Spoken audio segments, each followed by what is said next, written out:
This is your Olympic hero and former WWE champion, Kurt Angle. And I just wanted to give a shout out to my guys, Clint and Noah. When it comes to covering sports, there is no one better. And believe me, that's true. It's damn true. Gentlemen, you are the top 1%. The elite. Best of the best. But to be the man, you gotta beat the man. And I'm saying, woo! I'm the man. The best there is, the best there was, and the best there ever will be. You know, when they talk about the elite. The elite. You ever see the elite? You're the elite. You are the elite. You are now listening to the Elite Sports Podcast, brought to you by Vermeil Wines and powered by GASN Sports, the pinnacle of hard-hitting sports talk, featuring weekly expert analysis and top-notch interviews. And now, please welcome your hosts, Noah Groniger and Clint Schweitzer.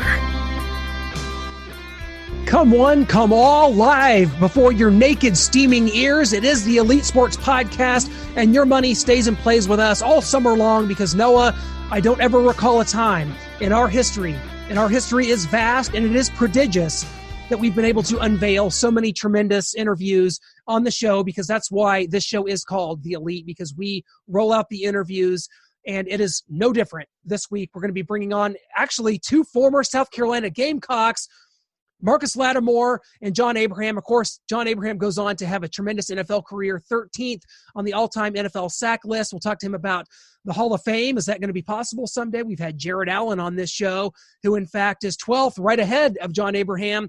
Played, of course, most of his career with the Jets and then to the Falcons.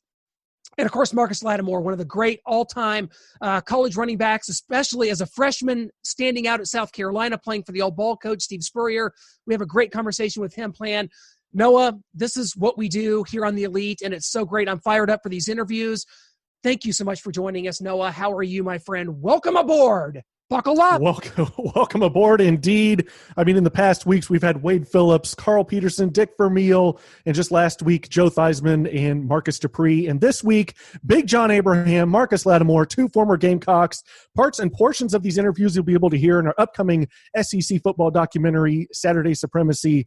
But I cannot wait to have John Abraham on talking about his illustrious career, not only at South Carolina, but in the NFL. You mentioned it, 13th in sacks in a career, and just everything he was able to do with the Jets, with the Falcons. And then Marcus Lattimore, we didn't get to see him in the NFL, got drafted by the 49ers, but couldn't make a go of it with all those injuries.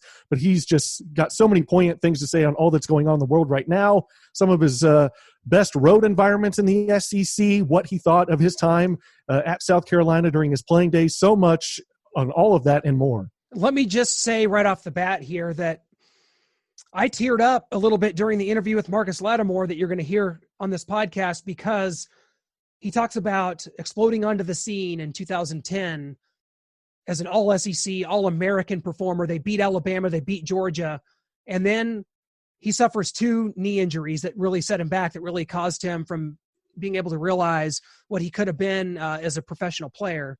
And he talks about how he didn't know if he wanted to be on this earth anymore. He didn't know if he wanted to live. Some really unbelievably poignant things. We're going to talk to him kind of about the situation that's going on right now and how athletes are enacting change all across the board, especially in football. We're going to talk about Chuba Hubbard and kind of what happened there, and athletes having that voice, hoping to enact change and positivity.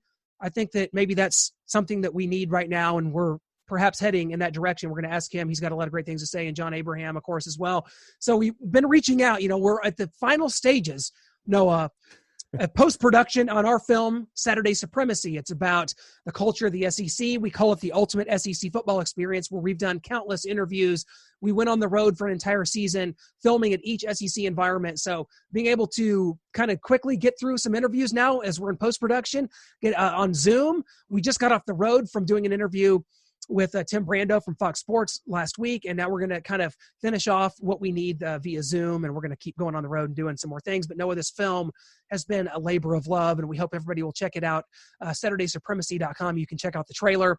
We've been working on this now for almost 2 years. It's been part of our lives now, and now we're in crunch time because we're getting the music together, the post-production. This has been a crazy thrill ride, and it's just starting. I told you at the onset, buckle up. I'm going to tell you once again, my friend, get that seatbelt on because we're the bumpy ride's only beginning. Yeah, whether it's virtual SEC Media Days coming up that we'll be in and hearing from new head coaches Lane Kiffin, Mike Leach, Eli Drinkwitz, Sam Pittman down at Arkansas, and all the interviews that we did during this film, like you said, just about 2 years, and just we're loading this thing up with interviews. Now we're using Zoom to do it all over the country. We can reach out to anybody. We've just stacked this thing from beginning to end. It is just going to be an action-packed punch to the gut of just SEC greatness, and I can't wait. Yes, and not only that, but you, as our listeners here on The Elite, get to reap those benefits as well because you're going to hear the audio portion of some of these interviews, and it's works out for everyone. Win-win. So we want to go ahead and take you to our first interview, which is with Marcus Lattimore, former South Carolina Gamecock, all-SEC performer in 2010, and All-American as he rushed for 1,200 yards for the South Carolina Gamecocks. And we're going to get to that interview right here on the other side. Bring a spectacular piece of Napa Valley right to your doorstep today with Vermeil Wines. Former legendary Chiefs and NFL coach Dick Vermeil started Vermeil Wines back in 1999, but his undying devotion to bringing a taste of Napa Valley to the masses actually goes back generations. Well, it started as a hobby of making 150 to 200 cases of Cabernet, Jean-Louis Vermeil Cabernet, my dad's name and my great-grandfather's name. Vermeil wines are grown in Coach Vermeil's hometown of Calistoga, California, at the top of Napa Valley, where the vineyards are over 100 years old. Browse all the signature wine options or become an official member today at VermeilWines.com. Choose from 3, 6, or 12 bottles and enjoy a 15% savings with shipments each February, May, and September. You'll also get access to exclusive offerings and events such as virtual wine tastings with Coach Vermeil himself, as well as member-only wines. Try the Signature Club where you get 1 case per year, a 20% savings, 4 bottles of each Cabernet. These are the highest rated wines at $1 shipping all year. To join, visit VermeilWines.com now or call 707-254-9881. Use promo code ELITE for $1 shipping on 3+ bottles of wine. This will also apply to your first wine club order if you mention ELITE at sign up. Marcus, it's so great to have you on here, my friend. You're on here with Clint and Noah from the Elite Sports Podcast. We cannot thank you enough. How has everything been going, my friend? It's been a crazy few months for all of us. 2020 started off so great, Marcus. We're in Kansas City. We have a Super Bowl championship, and then the world sort of has different plans. So kind of crazy around here. How's it been going with you? That Super Bowl feels like it was an eternity ago. I can tell you, man, I think we're all in the same boat when we say that none of this was predictable. When it comes to COVID, when it comes to the Black Lives Matter movement, it's just been a year of historical moments, and they'll live forever. But life is good. I'm maintaining the best I can. Just keeping in tune with the ways of the world so I can be educated and provide a voice for people who don't necessarily have the platform that I have. So I'm thankful to be on, and I'm glad you guys have me. Well, just 5 months ago or so, you announced your departure from South Carolina after a couple seasons under Will Muschamp as a director of player development. Connor Shaw, former teammate of yours, actually taking your spot there. And you kind of sent out a very just from the heart message to the South Carolina fan base. And when you left that position, talk about just kind of why you chose to move on at that time, kind of where life's taken you at this point, and what your time was like there working under Coach Muschamp. Yeah, it was forever grateful to the University of South Carolina, not only as a player, but having the opportunity to mentor young athletes who will, quite frankly, go through the same trials and tribulations that I went through. but it was an amazing experience. It was a learning experience for myself personally, and I always look at myself when I do things and I have to ask the question, am I at a level where I need to be able to help these guys? And that answer was that it was hesitation to my answer. It wasn't a yes. So I know after sitting with those athletes and understanding where they come from and what they go through and the pressures that they face, I needed a little bit more education. And I know that, and I recognize that early. So I put my resignation in December. Coach Muschamp was graceful and professional as he always is. And I mean, they're in great hands with Connor Shaw, one of the best leaders that I've ever been around. But I'm studying. That's what occupies my time the most: studying psychology, studying neurology, studying human nature, because there's always a why to certain behaviors. And there's always a why to why we're motivated in certain ways. And I really want to go back to school and personally read up and become educated on it, but also go back to school and further my education to be able to help, to be able to, I guess, widen my platform, expand my platform. I've done a lot of speaking engagements across America, so that occupies my time a good bit as well. But athletics will always be within my heart. I live in Portland, Oregon. It's a beautiful place. My wife and I, we love the outdoors, so this was an ideal spot. But yeah, life is good. With sports, I've been blessed because I played sports and I know how to structure my day. I have innate discipline because of the coaches that I've had. And, I do a lot of things throughout the day to keep myself productive. So life is good. I'm just on the track of learning, growing, and I want to be the man that I influence. To the people that I influence, I want to be that person. So I want to walk it and talk it at the same time. So, just developing good habits and becoming the best leader that I can become. That way, when I step back into that arena, it's game time. That's awesome. Yeah, that's really fascinating. That's kind of an astute, introspective look that you took there, and seeing that you needed to grow more and learn more so that you can not only be better for yourself, but better for those that you're influencing and coaching. So that's I just hats off to you. That's great. It's more of me looking at my platform and realizing that I do have a voice, but also saying to myself that there's some things you're missing. There's some things that I was missing inside that I really wanted. And I studied the greats in a different arena now. It was Frank Gore, who was the hero. It was LaDainian Tomlinson. It was all these guys that I studied, but now I study the greats in a different profession, and those who influence, and those who are thinkers, and those who are poets and psychologists. I'm on that quest right now. And it takes the same amount of work. And for any athletes who are trying to transition, don't think it's going to be easy. It takes the same amount of work that it took on the field, but I appreciate you sharing that. Thank you.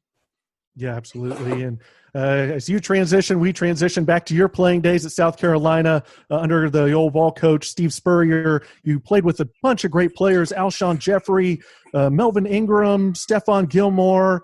I mean, Jadeveon Clowney, who's looking for a deal right now in the NFL as he's going through free agency. Just take us back to your time at South Carolina, all the great things you're able to accomplish there under the old ball coach. You rattling off those names. There's a lot of zeros behind those names. You know what, man? During that time, it takes you being removed from the university to realize how much star power we had and how good our defense was. Oh my goodness! I mean, it was probably one of the best defenses in the nation at that time. And during that era, it was almost as if it was destiny, just because of how things had set up. And when you're in a small state like South Carolina, you have to get the best players from that state. And Alshon and Stephon developed a whole lot of courage, because I knew that they were getting recruited from Georgia and Bama and all of these teams that have well-known traditions and history, but South Carolina really didn't have that. But Coach Spurrier somehow convinced them. That influenced me, which influenced Clowney. And I mean, the rest is history after that. But during that time, I mean, we were so confident.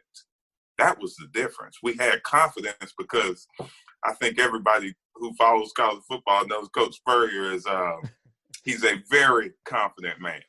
And it rubbed off on us. It was contagious. And when we stepped on the field, we weren't South Carolina. We weren't the stereotypical South Carolina, what people were expecting. We were a team full of savages. And that's really the only way I can describe it, because we went out there and we hit people and we scared people. And, you know, when Alabama came to town, everybody expected a certain result, but we punched first. Every game, we were more dominant. We were more aggressive.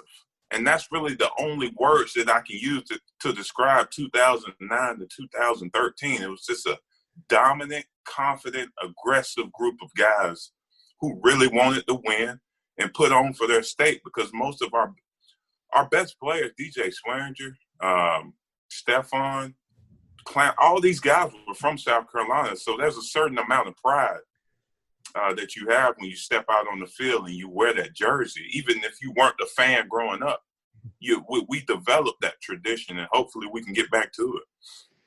Yeah, let's talk about that, because we actually interviewed John Abraham, who's a former Gamecock, and he seems to think that there's just something about South Carolina and that culture. We talked a lot about it. Take us into it, because not only playing there, coaching there, back in John Abraham's time, it was transitioning into Lou Holtz. He went 0-11 his last year there, but he talked about the fans. They show up no matter what, win or lose. Williams-Brice Stadium, always known as one of the loudest stadiums. It's in a really crazy place because it's in the fairgrounds there in Columbia. We've been there. Just talk about the culture around University of South Carolina and kind of what it means to you and what it meant as a player, and then later as part of the coaching staff there. Well, you bring up a great point when you talk about our fans and how the stands were filled during those low moments of our program. 0-11, 1-10. You know, I hear stories from so many fans, and every college football player is going to say we have the best fans. But what I can say for sure is we have the most loyal fans, because it does not matter the weather, the record, the situation, whatever the circumstances are, they're going to show up. And it is a loud venue. It is a very loud venue. In 2012, we played Georgia. Georgia was ranked in the top 10. We were number 3 in the country. I've been to LSU in Death Valley. I've been to the Swamp in Gainesville. Williams-Brice Stadium that night was 10 times louder than any place I've ever been. And it's because of our fans are hungry. They're hungry for success. They're hungry for a championship, an SEC championship, which hasn't been accomplished. They're hungry for a national championship. And it becomes embedded into who you are when you're in Columbia. You know, it infiltrates every part of our community, every part of society, Gamecock football, that being what I'm referring to. But it's just a special place to be because it's not one of those popular programs, but it has the same type of support as one of those popular programs. And that time will come, and I think it will come under Coach Muschamp. Yeah, you mentioned a few of them there, whether it's Saturday night in Death Valley, the Swamp up on Rocky Top, Alabama, Jordan-Hare Stadium there in Auburn. What are some of the best road environments, atmospheres, and experiences that you had during your playing days? That's a tough question. It really is, because the SEC is a special place. And I'm not going to hesitate when I say this. Football is a religion, in the South. It's just as important. And wherever you go, everybody has their unique traditions and these small little nuances that make it special. When I was getting recruited, I visited a lot of these schools. And you want to go to all of them. You really do. You want to experience what a game day is like at all of them because it's just so unique. And it's so amazing how much effort is put into game day and how much effort is put into how much support that you receive from the fans and from the community, wherever you are. But one of the most unique places, Auburn is pretty special. It really is. And how they have this deep-rooted, over, I believe, 100-year tradition of an eagle being able to fly to the middle of the field, and it never deviates from its path. And people are in unison saying that 85,000 people in unison saying War Eagle. That's a special place to be. And it's an intimidating environment to play in. Marcus, obviously you exploded on the scene back in 2010, likes of which we hadn't seen in a long time in the SEC. The huge game against Alabama, knocking off the number one team in the nation at the time, against Georgia, over 180 yards rushing. You just exploded 1,100 and almost 1,200 yards that season. All SEC, second team All-American. And then your next 2 years, you battled knee injuries. Talk about that onset of your career, exploding on the scene, and what that was like for you personally as just a freshman coming in there and just baptism under fire, no other way to say it. And then the frustration of the next 2 years that followed, and then that led into you getting drafted by the Niners in the fourth round, and then having to ultimately retire from football at that time. Well, if I sum that time up, during my freshman and junior year when I was a player, all of my greatest life lessons were learned throughout that time. So I can say that, but psychologically, it was a roller coaster. It really was. You come in and they have a certain expectation of you, and you work hard, and you get an opportunity to be the starter the second game of the year, and you don't look back. Like you mentioned, that Georgia game, I was running as if my life depended on it. And, I really didn't understand the magnitude of having a good game in the SEC and what that brought. And when I say that, I mean externally what that brought. It brought a lot of temptations, brought a lot of pressure. It's psychologically euphoric. And you can ride that high, but thank God I had good coaches and parents who kept me grounded, and people around me, good friends who kept me grounded, that I was able to continue that season with the same mindset and not let the fame get the best of me. Because that's a story that we hear all the time. Regardless of what industry you're in, whether it be sports or entertainment, fame can kill. And because of my circle of influence, I didn't have that issue. But I did run into a lot of adversity, as you mentioned, my sophomore and junior season. Two things that I never expected to happen. And if you tear your ACL at the running back position, it's shortening your career. The more injuries, the more leg injuries that you have, and I knew that time was dwindling. But I'll never forget during that time, during the midst of me coming back from my first injury, just the amount, going back to South Carolina, just the amount of support that I received from kids and parents. And I think I got over 50,000 letters from people across the nation in South Carolina and that kind of ignited my fire to get back up and keep going. And then it happened again. It really put me in a dark hole, in a dark place. And, I hit depression. I hit thoughts of contemplating, do I want to live? Because, football was so important to who I was. It was me personally. It was my purpose. And, without the game and without an opportunity, who am I without the game of football? And that's the question that I had to ask myself early in my career. And I see that now at 28 years old as a blessing, because there's so many guys who have to ask that question later on in life. So the best thing that I could do is give my suffering and give my pain meaning. I gave it meaning by trying to show people that adversity is kind of the glue for you becoming your true self. And, that adversity shaped me into who I am today. And I just want to influence others to not run from their suffering, go through that suffering and sit with it, because that's where wisdom comes from. That's where your strength comes from. And I look back on that time in my life and I see, things could have been differently, but I wouldn't change it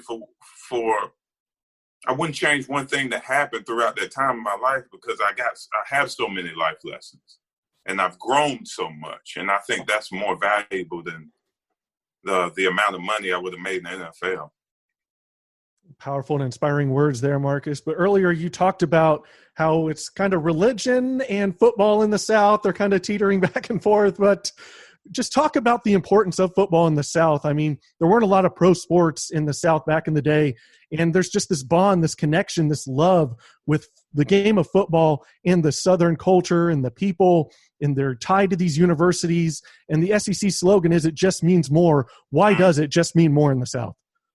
Man. Maybe it has something to do with the heat. It just creates a certain type of human being. Football is a sport that's aggressive. It's tough. It's violent, and people in the South are attracted to that. They're attracted to that formula, and doesn't matter what school you go to, as you mentioned. Football is culture. Football is embedded into the culture. No matter where you go into an elementary school, it's that elementary school is either Clemson or it's Carolina. And, so I think more than anything, it's a place where barriers are broken down, and it's an opportunity for people to escape from reality, to a sense. Specifically with the SEC, there's a lot of good players who come from Florida, come from Georgia, come from North Carolina. So it gives people a reason to watch the sport. You look at the NFL draft. I mean, the SEC for the past 5 or 6 years, when it comes to first rounders, that they're topping the charts. And so people are connected to these guys. And, no matter what state you're in, I'm thinking of Rock Hill right now. I mean, we have so many guys from Rock Hill, South Carolina in the NFL. That gives people something to be proud of. Even when things in life aren't going as well as you want them to go, on Saturdays, it's a place for people to relax and escape and enjoy something that gives them joy. And I think just the amount of talent that we have here brings a connection to all the communities, white, black, Asian. It doesn't really matter, because if you're in the South, you know about football. And it's because of the amount of guys who come out and do so many great things on the field. Well, Marcus, I've been following you on Twitter. You have so many poignant thoughts and things that you've said about kind of things that are going on. You touched on a little of it there. You've mentioned, of course, kind of football being the great it breaks down a lot of barriers when it comes to race. You mentioned that, but I want to talk a little bit about things that are kind of going on now, and you've had some great thoughts on it. Something like what happened, with Chuba Hubbard, being able to speak out. Do you feel like that players being able to feel like that they have a voice and that can enact change? How important do you think that is kind of in general? Obviously, we saw what Chuba was able to do, his teammates kind of standing by him, and he was able to start a conversation with his coach. And by the end of the day, they talked about it, and we don't know what all was said, but it looked like things were perhaps changing for the positive in that situation. Just how do you feel about kind of some of this that's going on right now? Yeah, and as I describe what's the importance of football in the South and across America, it's America's sport. There's also a double-edged sword to this whole to football and to athletics. Obviously, there's a lot of African Americans who play football, and they receive this support on Saturdays. Unconditional support. People have this certain attraction or admiration for a player that may not be the same skin color as them on Saturdays. But what we've seen with the Black Lives Matter movement is these guys who come from these neighborhoods, or they know guys, or they have friends who come from these neighborhoods where police brutality is expected on a daily basis. This is a hard topic, and it's a tough topic to talk about because there's so much tension in the air right now. There's Sure. tension in the atmosphere, but the heightened awareness of George Floyd being a catalyst for this whole movement has kind of opened the eyes of the people who sit in the stands. And the people who sit in the stands are mainly white, but the guys that they support come from those same neighborhoods. So it puts them in a conflicting situation. It puts coaches in a conflicted situation. The white coaches who coach these young Black African American guys, it puts them in a situation with having to look at who they are at their core and the things they believe at their core. And do they match up with the same support that they're giving on Saturday? It's a conflicting place to be. And because of that, there's been a lot of feathers that's been ruffled. But at the same time, if you're going to support this guy on Saturday, you have to support him Monday through Friday. And it can't be conditional. And as we've seen, back in the early 60s and 70s, African Americans were on campus, and the first question they got was, "What sport did you play?" And so it's a good thing that this is happening now, and athletes are realizing the power that they have in their voice and the influence that they have over a whole state that is supporting them, and they're using their voice. And I'm proud of guys like Chuba Hubbard.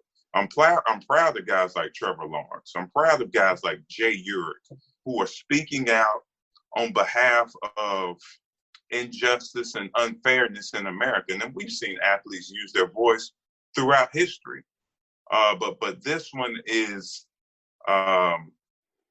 this time in America, for sure, it is different because awareness is really on a level where you can't run from it anymore.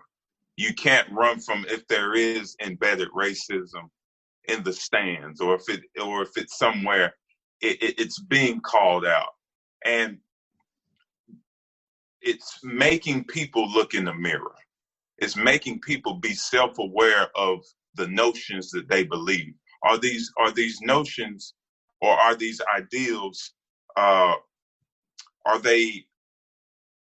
What ground do they stand on? Do they have a certain foundation, or do I just believe them because my parents believe them? Do I believe them because we all have a certain predisposition? Because we all go through life, believing a certain thing, but until we deconstruct our world and we look at and we analyze our beliefs, and we analyze all of these things that may or may not fit into equality. Do they match up? So I think we're at a point where everybody has to check themselves, which is good. When people are checking themselves and they're more self-aware, that's always a good thing, and it kind of unlocks compassion. So I see a lot of positive coming out of the Black Lives Matter movement, and voices and athletes using their voice, because it's kind of showing that two different Americas do exist. And how do we navigate through these worlds, and how do we unify?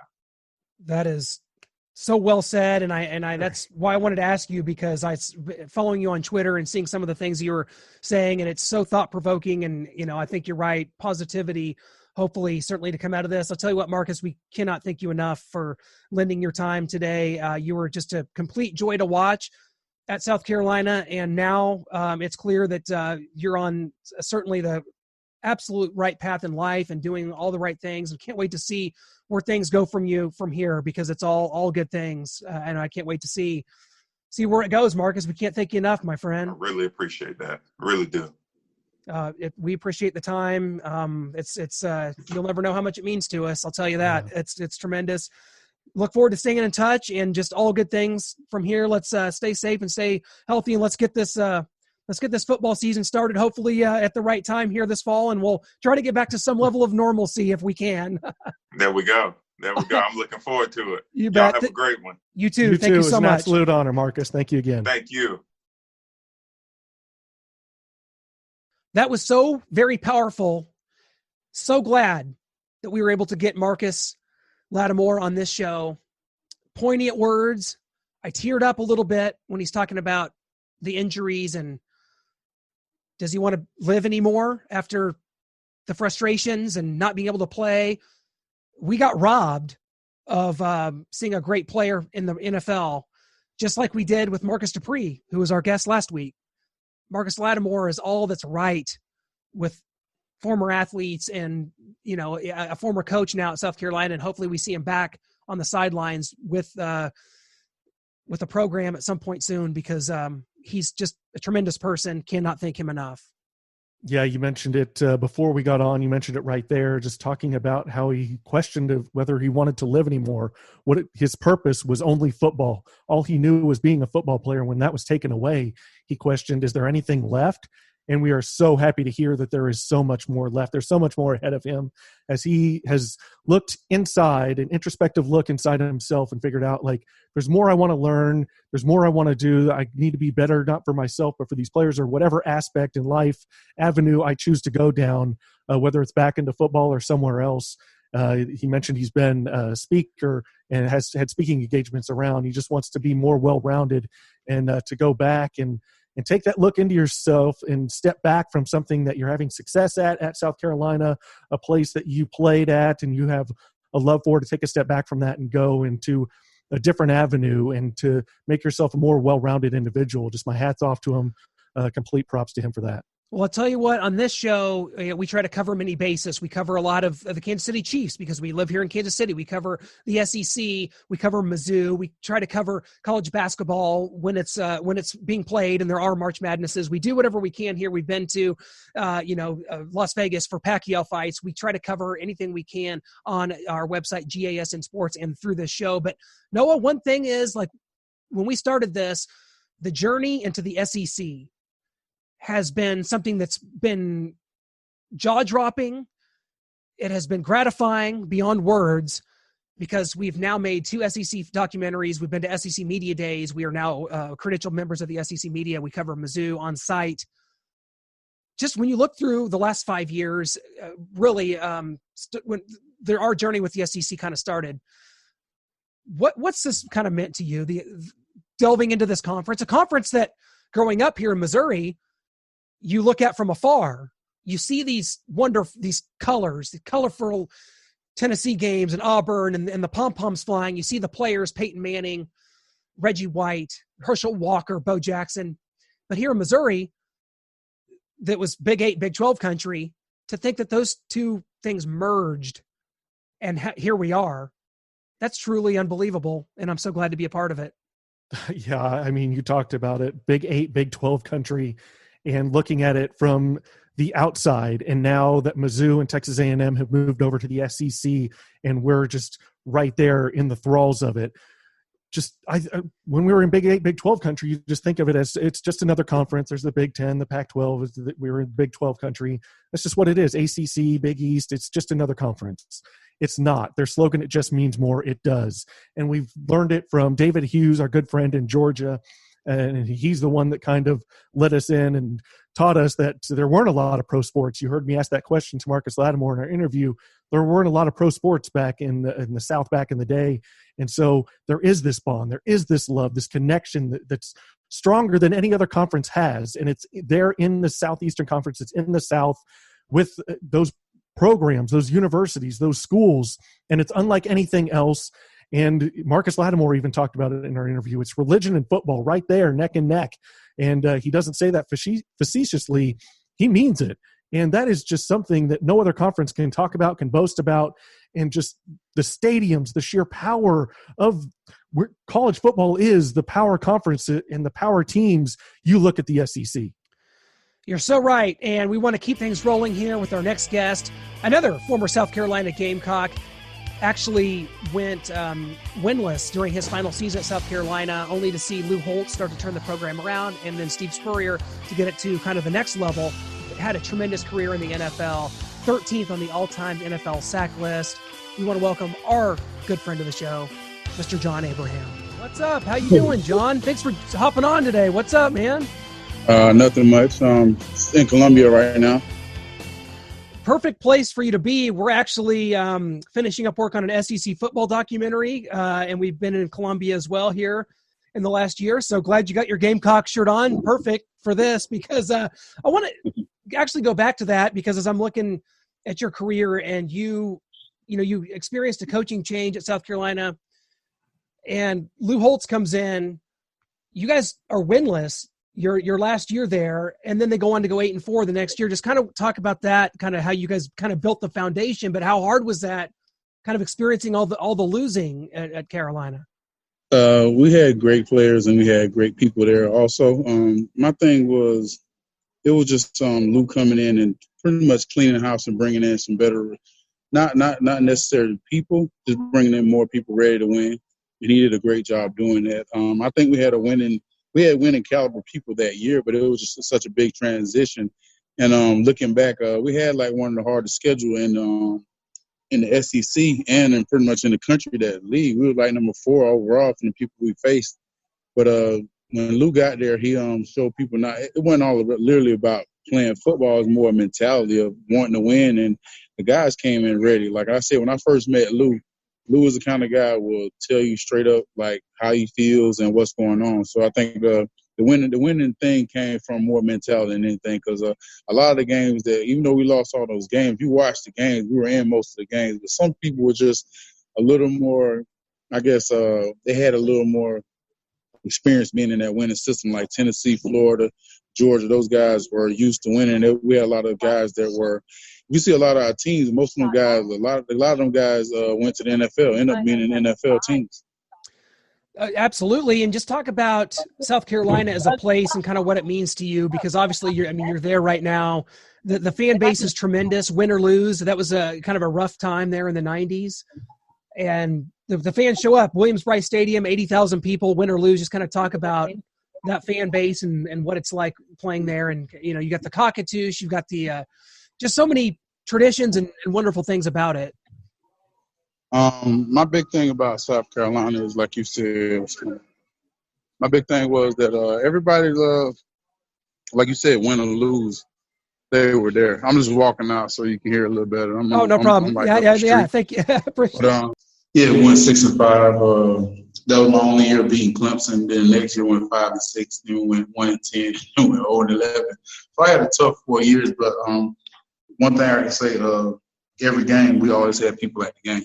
There was no such thing as we sold out like every day. Like every game was sold out. So I knew they had a win endo, and getting lose just really pushed. Well, so you get drafted in 2000 by the New York Jets. You wind up being, I think, 13th all-time in the NFL in sacks. We just had Jared Allen on a couple weeks ago, and he's right in front of you in sacks, and he's talking about the Hall of Fame. So, John, we got to get you in the Hall of Fame, man. You played in the league for 15 years. Your numbers are there. What do you think about the Hall of Fame? Should it happen? Well, the older you get, the more you want it. The more you understand that there are people are going to come. Because when I'm retired, I was actually top 10. So there are already people that moved above me and above me and above me. And there are a lot of guys that also have defensive MVPs, won Super Bowls. And I haven't done all that, and I didn't lead the league in sacks. So hopefully, they'll show that I played hard, and I was, when I played, one of the top, defensive players. I guess a lot of my thing was like not being in the media as much, kind of being a little, to myself, just being a Carolina guy. A lot of our Carolina guys, you don't see us really doing a lot of media stuff. Like you can go from Stephon, you can go from just pretty much anybody. We're just not like, a lot of guys, they're a media type guy. And I don't know what it is about South Carolina. We're pretty humble guys. You don't really see a lot of, people. Even Clowney, Clowney was number one pick. He had a lot of hoopla, but you really don't see a lot about him, So I don't know if it's just the South Carolina nature in us that we don't really like talk a lot about stuff. We enjoy winning. We love getting to, what we deserve, but we don't really want to boast and brag about it as much, But hopefully, my play will show that I deserve to be there. Maybe not first ballot, maybe not second time, but hopefully in my life, eventually they can see. Yeah, I think it's well deserved. It's crazy when you look at that sack list, and you and Mark Gastineau share the Jets record for 4 sacks in a game. So the body of work is there, the consistency is there in a position that's very hard to do so. I want to ask you about, because I'm here in Kansas City. It's crazy enough, John. The year started off pretty good here, at least in Kansas City, winning Super Bowl 54. Things have sort of deteriorated since then, unfortunately, but the Chiefs win Super Bowl 54. Talk about what you see about a guy like Patrick Mahomes and, as a former linebacker to former defensive end, trying to corral a player like that can do so much with his legs and arm angles. What do you see out of Patrick Mahomes? I just see a great maturity at the age, and I think that has a lot to do with maybe his father, playing professional sports and getting him into sports at a young age, and him knowing how to run a team from probably, even as a minor, he probably was doing the same things he's doing now. So for him transitioning to the NFL probably was easy. If you grew up around sports and, seeing sports, like I know for me personally, me learning sports was pretty much for me. I didn't really have a lot of people in my household that played sports or really engaged in sports. My parents were like, janitors. My grandparents were janitors, and we did a lot of work in schools and cleaning up stuff. But I didn't really know a lot about sports or good schools, bad schools, and everything. Even the competitive nature of getting into it until I really got to college at University of South Carolina, and I had people mold me into, really want to go to NFL, knowing about sports and knowing about being good. But I think Patrick Mahomes is just, he's already climaxed pretty much more than any quarterback that you ever think about. And he's not even in his 6th year. He's got a lot more to build on. But I don't think he has the mentality personally that will make him any worse as he gets on. I think he'll kind of gravitate to getting better every year. John, so as a part of this documentary, we went to a different game each week through an entire season of the SEC. So I've got to ask you, we talked about Williams-Brice Stadium, the atmosphere there. What are some places that really stand out to you that you played in, some of the environments? I mean, you guys played obviously Florida and Georgia every year, but I know you get LSU here and there, and you have to go to Baton Rouge. That was insane. Just talk about some of the crazy places to play. Well, I can say me personally, it probably was Florida. I didn't get the chance to play in Baton Rouge or the other places. We played Florida and Tennessee. This one they had Peyton Manning. We had Danny Warfel in Florida.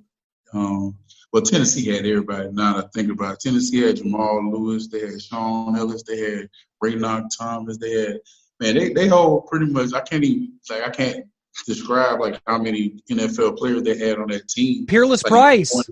Yeah, they had. I mean, you could just say like you got Grant. You got like they had so many people on that team that like my junior year, it was ridiculous. They came to South Carolina and that's when T. Martin they just destroyed us.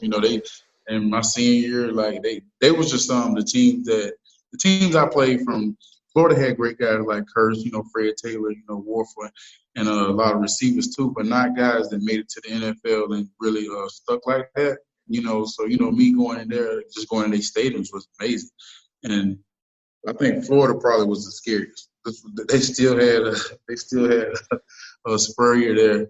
But the crowd used to literally rock. Like, it was so loud there. And, like, when it says the swamp, it's the swamp. It's, like, literally closed in. You can't get out anywhere. And it's just, like, the guest locker rooms look like the guest locker rooms. You get there, you know for a fact you're in the guest locker room.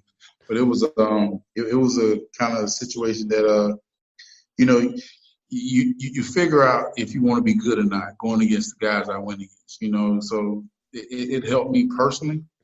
And it helped me mentally that showing that I could make it in the NFL. Talk about your post-football life. It's been since 2014 when you last played with the Arizona Cardinals. What have the last, 5-6 years meant to you? What does the game mean to you? And kind of what's it been like now that you've removed yourself from the game for a few years? Well, it wasn't as easy as I thought it was going to be. I actually left with a real bad concussion. And I'm actually just getting back to myself. It really takes a long time once you have a injury like that. You hear about people saying it, and I can see why a lot of the younger guys now are letting the game go a little earlier than they have to. Because I played 15 years, and people ask me how many concussions I had, and I'm like, I don't know. First of all, back in the day, concussions weren't that serious. And I think it was a mentality that stuck in my head and probably a lot of older players' head, that you ain't gonna come out for a concussion. Now, like thinking back, a lot of times I got hit. Now I should have took it more serious. But it's getting better. I mean, I'm better now than I was probably when I first got my concussion. Like the first 2 or 3 years were kind of tough because, like now my memory is still bad. I still think about stuff like that. I have a situation that I used to talk about, I can't talk about now. Things I used to do I'm not really comfortable doing now. But, like trying to stay close to home, staying close to people I know, being pretty much try to be myself as much as I can. You know what I'm saying? Because a lot of things, like I said, it kind of distracts me from being me sometimes. But, a lot of staying home, trying to hang out when you can, trying to see people that you can, do stuff like that. But I'm not like mad because it helped take care of a lot of people, my family, everything like that. But also it's a lot of things that occur now or happening now that didn't I wouldn't think it was going to be as worse as it is. John, that's incredibly insightful, and your contributions to the game, I hope are very much appreciated by those that watched you play. And it's a tough deal, and the NFL is trying to get better and trying to deal with this as we learn more. But can't thank you enough for jumping on with us today, man, and talking some football. We need football to come back because I think we need that. We need to get back to normal in some semblance of a way here coming up. So hopefully we can do that. We can get this football season kicked off right here in August and September, man. Yeah, no question. I think it's good for just people to have something to do besides thinking. No, seriously. I think the worst thing is when you sit at home and think by yourself. Sometimes it helps, but when you're mandated to do certain things, it tends to make you do certain other things. So hopefully, this will strengthen us. it's going to be hard. I think for a year now, it's going to take a while to get back to just being able to live life, being able to shake the person your next door neighbor hand, being able just just being able just to say, hey, I don't care who you are, I love you regardless. It's going to be tough, but we'll right. We'll definitely get there. Yeah. Yeah, it'll take a little while, though. It's not going to happen overnight. Now, I don't care what people say. It's not going to happen overnight, and but hopefully, the people that the strength of our country will stay together and keep us strong as we are. That's so That's so great and so well said. I'll just tell you this: it's a good thing that I'm single and I was when this started, because if I wasn't then, I would be now. I'll tell you that. So that's all I can be thankful for. John, thanks so much for hopping on today, my friend. Continued, health and happiness, and we'll definitely catch up again soon, my friend. Thank you so much. All right. Thanks a lot. Overwhelming it is indeed here on the Elite Sports Podcast to welcome these kind of guests. We are backlogged with interviews, and we are going to keep them coming. John Abraham, you just heard from him. It was unbelievable. Thanks so much to both of our guests, Marcus Lattimore and John Abraham, for offering their time and to come on with us and to talk about their experiences. Both of them had such great things to say about their alma mater, the University of South Carolina, and we've been there. We've seen it. We've seen it in person. We were at Tennessee versus South Carolina back in 2018, and to see that stadium full with a team that was pretty average, playing against a team that was below average, the tailgating, the fairgrounds, the traditions, the cockaboos, all that left an indelible mark on me. And now hearing from those two guys, we know that it's going to be great to hear from them in our film, Saturday Supremacy. And, of course, great to hear from them here on this podcast. That was awesome. Yeah, just there, us traveling to Williams-Brice Stadium. Back in 2015, we made our first film, Stadium Crashes. We just tried to get our way in. We did, and seeing how it sits in the fairgrounds, kind of away from a lot of stuff. I didn't know a lot about it, but hearing from these two and just on our travels and talking to more people, and you're going to see two other gentlemen in the documentary that we were able to interview that played back in the day in the 70s, and to hear their stories about it and just how much it means to them, and just to be there in 2018 at that South Carolina-Tennessee game, see the rabid fan base and how much they love it. They don't get enough props. Everyone wants to talk about the Auburns, LSU's, Alabama's, Florida's, Tennessee's, Georgia's, but they need to talk more about South Carolina because that atmosphere rivals all of those.